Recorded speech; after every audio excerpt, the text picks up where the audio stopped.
오늘 이 시간에도 우리와 함께 하시는 우리 주님을 찬양합니다. 오늘 읽은 말씀에 보면은 애굽에 있는 여러 도시들이 나옵니다. 어제 말씀에 보면은 한 도시가 나오죠. 다바네스에 그들이 갔다라고 나오는데, 오늘은 다바네스뿐만 아니라 믹돌, 또 높, 바드로스, 이러한 도시들도, 이러한 지방들도 언급이 되는 것을 알 수 있습니다. 즉 유다 사람들이 애굽의 한 지역에만 살았던 것이 아니라 여러 도시에 나뉘어져서 그들이 거했다라는 것을 알 수 있는데, 하나님께서는 다시 한번 왜 예루살렘이 황폐화되었고 또 유다 성읍들이 불탔는지 그 이유에 대해서 오늘 6절까지 보면은 말씀해 주고 있습니다. 그것은 우리가 잘 아는 대로 3절에 나와 있는 것처럼 그들이 다른 신들에게 나아가서 분향하고 또 섬겼기 때문에 하나님의 노여움을 일으켰다라고 말합니다. 근데 하나님은 우리가 한두 번 죄를 지었기 때문에 우리를 멸망시키는 분이 절대로 아니십니다. 4절에 보면은 내가 나의 모든 종 선지자들을 너희에게 끊임없이 보냈다. 즉 하나님께서는 계속해서 회개를 촉구하시고 하나님이 미워하는 그 가증한 일을 행하지 말라라고 선지자들을 통하여 계속해서 말씀하셨다라는 거예요. 그런데 그들이 귀를 기울이지 아니하였기 때문에 결국 하나님께서 유다 성읍과 예루살렘 거리를 불살랐다라고 이야기를 하고 있습니다. 사람에 따라서 조금 다를 수는 있지만 대부분의 경우에 하나님의 백성들이 말씀의 길로 가지 아니하고 하나님의 길로 가지 아니할 때 하나님께서는 여러 차례 경고하시고 말씀하십니다. 그래서 우리가 알아듣고 그 죄에서 떠나기를 원하시는 경우가 많이 있죠. 그런데 사람들은 그 경고를 무시하고 알아듣지도 못하고 그 악을 버리지 않아서 결국에는 멸망합니다. 그리고 나서도 사람들은 하나님을 원망합니다. 왜 우리에게 이런 일을 행하느냐고. 정말로 안타까운 상황이죠. 그런데 놀라운 것은 뭐냐? 애굽에 내려간 이 사람들이 역시 동일하게 우상 숭배를 하고 있다라는 것입니다. 그래서 7절 8절을 읽어보면은, 특별히 8절에 보면은 어찌하여 너희가 너희 손이 만든 것으로 나의 노여움을 일으켜 너희가 가서 머물러 사는 애굽 땅에서 다른 신들에게 분향함으로 끊어버림을 당하여 세계 여러 나라 가운데서 저주와 수치거리가 되고자 하느냐. 놀랍죠. 그들은 이미 유다에서 나라가 멸망한 것을 경험했던 사람들입니다. 그리고 그 원인도 사실은 알고 있어요. 선지자들을 통해서 그 이유를 들었기 때문에. 그런데 그들은 애굽에 와서도 반복적으로 애굽 사람들이 섬기는 신, 그리고 그들이 섬겼던 그 신을 또 섬기고 있다라는 것입니다. 잠언 29장 1절에 보면은 자주 책망을 받으면서도 목이 곧은 사람은 갑자기 패망을 피하지 못한다라는 말씀이 있습니다.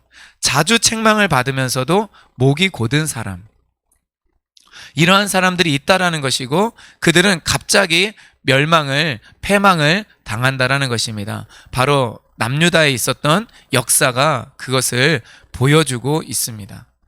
저는 오늘 말씀을 좀 준비하면서 좀 몇몇 종류의 사람들이 이제 좀 스쳐 지나가는데, 제가 알고 있는 어떤 그 자매들은 결혼하기 전에 남자친구와 동거를 하는 자매들이 있어요. 근데 이 자매들의 특징이 뭐냐면은 한 사람과만 동거를 하는 것이 아닙니다. 동거를 하다가 당연히 헤어지게 되죠. 그런데 또 남자친구가 생기면은 무엇을 하느냐? 그 남자친구와 또 동거를 하는 거예요. 또 사는 거예요. 그리고 헤어지고 그리고 뭐 상처 많이 받고 이러다가 또 다시 다른 남자친구를 사귀게 되면은 또 동거를 하게 됩니다. 우리가 볼 때는 이해가 안 되죠. 저거 너무 삶을 낭비하게 되는 것이고 또 인생을 너무 초라하게 만드는 것인데, 그 사람들은 그 일을 반복적으로 합니다. 그것이 굉장히 큰 인생의 오점을 남기고 실수라는 것을 알지 못하는 거예요. 이렇듯 사람은 어려운 일들을 경험하고 그것이 반복적인 나의 실수로 인하여 생김에도 불구하고 잘 깨닫지 못합니다.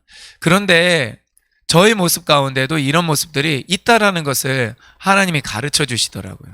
예를 들어서 가정에서 배우자와 다툼이 있을 수가 있습니다. 의견이 맞지 않고 갈등이 생길 수 있는데, 제가 그 갈등의 내용을 좀 쭉 생각해 보니까 뭐 새로운 이슈가 생기거나 아니면 전에 없었던 어떤 새로운 뭐 걱정거리라던가 아니면 갈등을 일으킬 만한 것으로 아내와 트러블을 맺는 것이 아니라 쭉 생각해 보니까 이전에 계속해서 반복해왔던 그런 갈등의 문제를 가지고 또 여전히 다투거나 아니면은 서로 마음이 상하거나 어려움을 겪는 그런 일이 생기더라고요.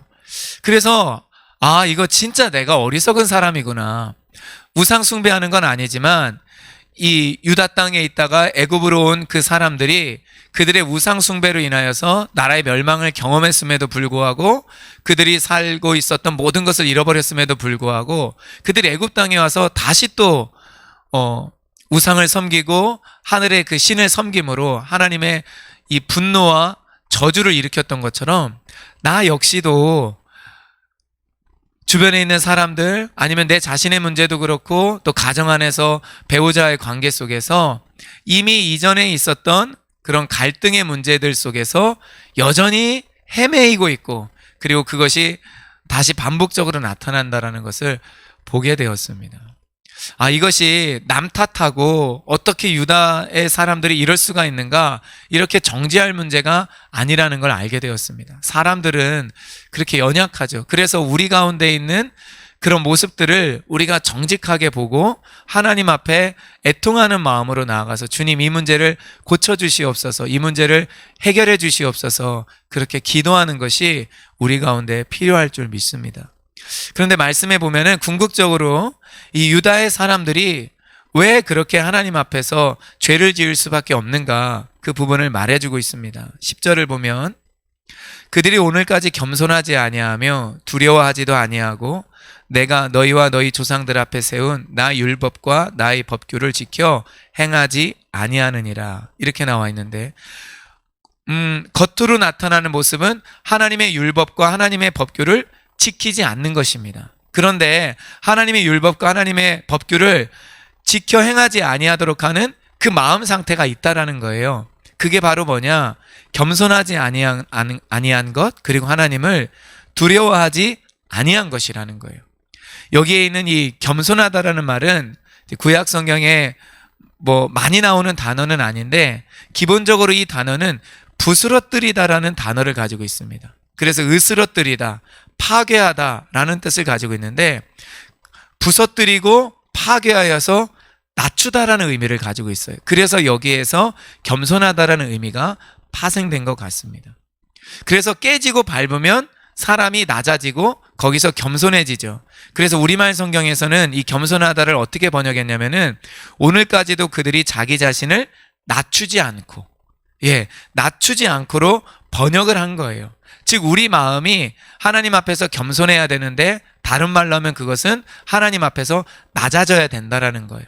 그리고 유다의 백성들 같은 경우 그 역사 속에서 우상 숭배함으로 하나님 앞에서 사실은 많이 매맞았죠. 깨졌죠. 부서진 것이나 마찬가지입니다. 성벽이 부서지고 그들의 삶의 터전이 완전히 으깨어졌습니다. 그러나 그럼에도 불구하고 그들이 자신을 낮추지 못하고 겸손하지 못하였다라는 거예요. 오늘 우리의 삶에도 이 부분이 반드시 생겨야 됩니다. 때로 우리의 삶의 여러 가지 힘든 일을 통하여서 하나님은 우리 마음을 낮추시고 겸손하도록 만드세요. 그래서 우리가 생활 가운데서 어려움을 겪고 마음이 낮아지고 겸손해지면 그것은 축복이고 하나님께서 의도하는 대로 우리 마음이 빚어지는 것입니다. 그것은 어쩌면 우리가 하나님 앞에 감사해야 될 일일지도 모릅니다. 그런데 우리 마음 가운데 이 겸손함이 없고 심지어 이 생활 가운데서 때로 이렇게 부수어지고 깨어지는 그런 사건이 생김에도 불구하고 마음이 낮아지지 않고 다른 사람에게서 문제점을 찾는다거나 아니면은 환경을 탓한다면 우리는 하나님의 사람으로 더 빚어져야 될 그런 부분이 남아있는 것이죠. 저는 우리 모두가 하나님 앞에서 낮은 마음, 깨어진 마음, 겸손한 마음을 가질 수 있기를 원합니다. 그리고 또 하나 하나님을 두려워해야 됩니다. 너무나 중요한 반복되어 나오는 태도죠. 이 말은 하나님을 경외해야 된다라는 거예요. 마음 깊은 곳에서 그분이 역사의 주관자이시고 내가 행하는 모든 것들을 지켜보고 계시고 그리고 나의 행위대로 하나님이 그분을 판단하시는 분이다라는 것을 깨닫고 우리 삶 가운데 범죄하는 부분이 있다거나 또 하나님 보시기에 옳지 않은 부분이 있다면은 회개하고 그 악에서 돌이켜야 됩니다. 그러면 하나님께서는 용서하시고 그 죄악을 기억하지 아니하시고 우리의 그 악한 행위를 가지고 우리를 판단하지 아니하시는 거죠. 그래서 우리가 주님 앞에서 날마다 하나님과의 그 깨끗한 관계, 옳은 관계, 하나님과 동행하고 성령님의 인도하심을 받으며 나아가는 관계. 그래서 주님이 우리에게 주신 그 율법과 법규를 지키며 성취하는 우리 삶의 모습이 되기를 예수님의 이름으로 축복합니다. 기도하도록 하겠습니다.